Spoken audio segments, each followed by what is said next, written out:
Hey everyone, welcome back to another video. Today I'm going to be going over the most recent episode. Wow, what a voice crack. I'm not doing that again. I'm going to keep that because that's hilarious. I'm going to be going over the most recent episode of Monday Night Raw from March 30th. So yeah, how I usually do these reviews is that I go over all the matches and segments, I rank them, and give the full show a rating at the end of it. I'm just, oh my gosh, that voice crack was hilarious. So yeah, but what kicked off the show was Cody Rhodes and Stephanie McMahon. So that was interesting there. Cody Rhodes came out because it's MSG and he likes being at MSG. And then Stephanie came out, like a genuine surprise out of nowhere. And she pointed out how dangerous Randy is. And I feel like there was a lot left to be desired. But I did like the segment. I did think it did its job correctly because like they're trying to make Randy seem like this big killer. But seeing the brawl that we had on Friday, if it was a lot better, like if Randy did some more stuff, I feel like it would have been more, this promo would have hit more deeper, but since that brawl on Friday was so terrible, I mean, it didn't hit as deep as I thought it would. So, yeah, but we'll see. I think Randy has to do something drastic this Friday in order to make this feud a lot better. I think he will. I'm hoping he does, but we'll see.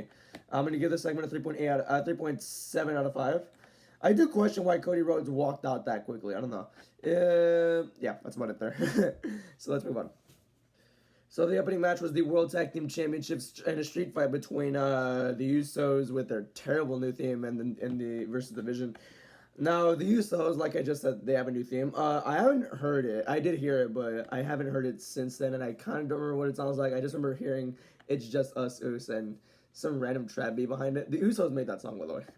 I'm not even kidding because I remember seeing some picture of Jay and Jimmy just recording vocals. So yeah, I drew the conclusion that they were gonna get a new theme song at some point. So yeah, but it is what it is. But on to the match. The match was fine. I mean, yeah, the match was fine. That's about it until the end of it. And then you had ISO Speed get involved in this match. He was sitting front row, and he was saying, "Hey Logan, don't use the Nux." And Speed turned face. I forgot when. Because wasn't he heel when he got killed by Randy Orton? Wasn't actually, no, he was face at the Rumble, right? I'm pretty sure. I don't know. But I don't think it matters. But Speed was just trying to tell him not to, and then LA Knight comes in, or somebody, and they're just beating up Logan Paul, and then Logan Paul just drags down Speed, and then Speed gets the Nux, knocks out LA Knight by accident, and then leaves the Nux in the ring. Speed tries walking away. Logan takes the Nux, takes advantage, smacks Jimmy. Jay takes down Logan, but Theory crawls into the cover of Jimmy, and the Vision are the new World Tag Team Champions. I don't hate that decision because I think they should have won the titles, but I think it should have happened a while ago. And I don't know. I don't like the idea that ISO Speed cost the Usos the titles. I mean, it's just gonna set up for a stupid 6-man tag. Speed and the Vision versus LA Knight and the Usos. Yeah. Alternately, I would have liked if Jay let his emotions get the best of him, and that's how they lose the titles there. I mean, that would have been a better story in my opinion, but I guess they gotta get LA Knight on the card somehow, and they gotta sell tickets with ISO Speed. So it is what it is. Screw TKO. I'm gonna give the match a 3.2 out of 5 though. It was fine. I mean, I didn't hate it. So yeah, it was honestly decent. Not that bad. So next up was Liv and Stephanie's segment. It was short, but it got the job done, honestly. Liv's promo, by the way, her promo game is not the greatest, but I still, like, the one-liners are crazy as hell. Now, if you didn't know what she said in Spanish, she said, "Tu madre es basura, puta." She translated that to English, "Your mother is trash, slut," or whatever. She called Stephanie that. I don't like saying that word because it's so degrading. I think that's how you say that word. It's so degrading. I don't like saying that word, but that's what Liv said to Stephanie, and yeah, Stephanie came out. Yeah, and then they had a little brawl there. It was not that stupid brawl we saw on Friday. It was actually like a pretty cool brawl to watch for the moment. But then Roxanne Perez came back, and yeah, that's pretty cool. There builds up the story even more. Yeah, I liked it. I like how Liv and Stephanie's feud has been going. So yeah, Roxanne coming back was another good addition to it. So yeah, I'm gonna give this segment a 3.5 out of 5. Let's move on. Next up was the Women's Tag Team Championship match between Lana Valkyria and Bayley versus the Irresistible Forces. It was a good match, and the match was getting better. But then here comes the Bella Twins and Charlotte to come out for the 15th time. I'm kidding. It's like the 3rd time already, though. They got a DQ, or they forced a DQ, and yeah, it's a like rinse and repeat from SmackDown, right? Match was good. I'm gonna give it a 3.4 out of 5. And at least we finally got the Fatal 4-Way tag match at WrestleMania for the titles. So, yeah, I'm okay with that, honestly. I just did not want them to milk that stupid interference chapter of the story. So, yeah, but I'm gonna give the match a 3.4 out of 5. I thought it was good. I thought it was good.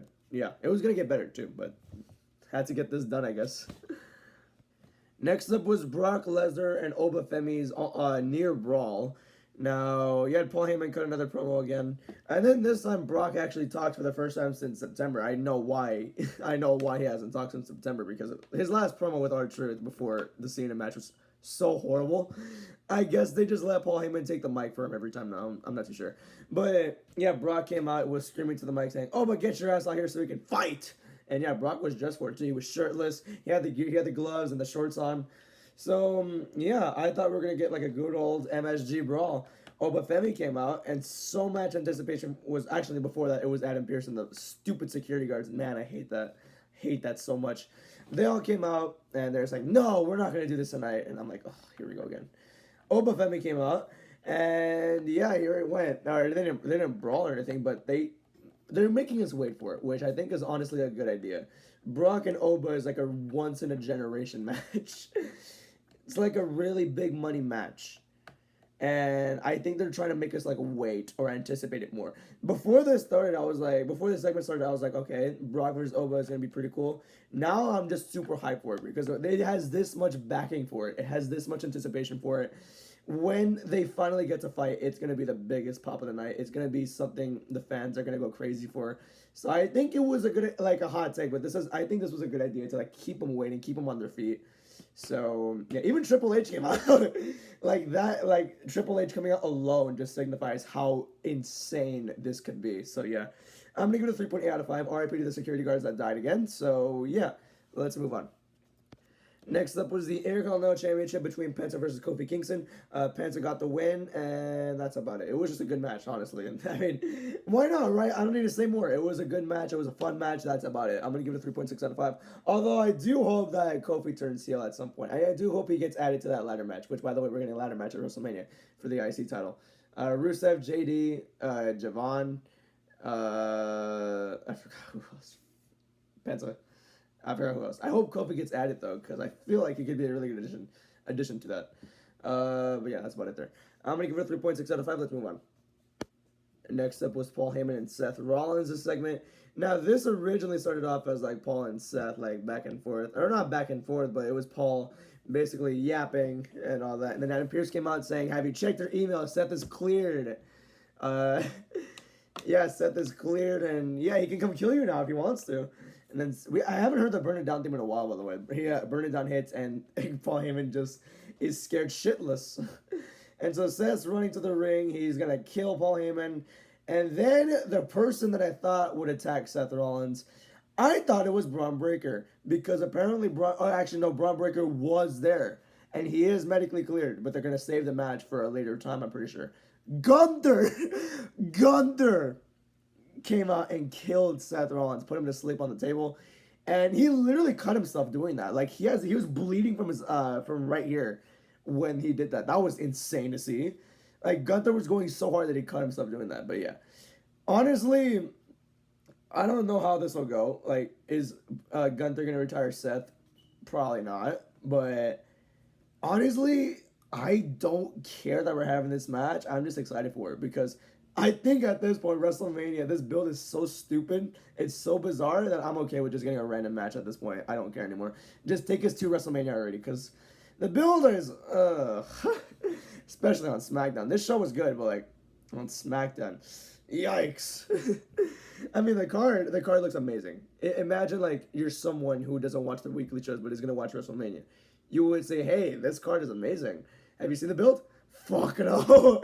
And honestly, whoever that person is that's gonna watch Mania but not the shows, I feel bad. I mean, I feel envious of you, honestly. I'm gonna give this segment a 3.8 out of 5. Let's move on. It's a 7 out of 10. Next up was Raquel Rodriguez versus Io Sky. This match was mid. I mean, the only reason why this match was there was to further develop the Asuka and Io story. Maybe Asuka, Io, and Kairi. The Kabuki Warriors came out. Asuka was literally just abusing the crap out of Kairi Sane. And yeah, Io came out, tried helping and all that, cost her the match. Raquel got a win, which I think is good for her. But and it set up the story between Io and Asuka. I'm hoping that happens at WrestleMania. If it doesn't, then that was a waste of time. So yeah, I'm gonna give it a 2.7 out of 5. Not the greatest match, but at least it built something to. At least it had an agenda behind it. So pretty cool there, I guess. And then the final segment was Roman Reigns and CM Punk. All it was a short-lived brawl, and that was it. I'm gonna give it a 3.4 out of 5. Yeah, did I even write anything down for this? No, I did not. Yeah, it was a short-lived brawl, and that was it. So, yeah, cool there. 3.4 out of 5. Cool beans. So here are the rankings for the matches. Every match was pretty decent, honestly, except for the Raquel match, but I'll let that slide, I guess. The segments, my favorite one was Brock and Oba. Like, none of them have really lived up to what they were expected of, but I still think they were pretty fun to watch. So, yeah. I'm going to give the show a 3.6 out of 5. So, yeah, I thought it was a very solid show. Raw is honestly doing a lot better, in my opinion.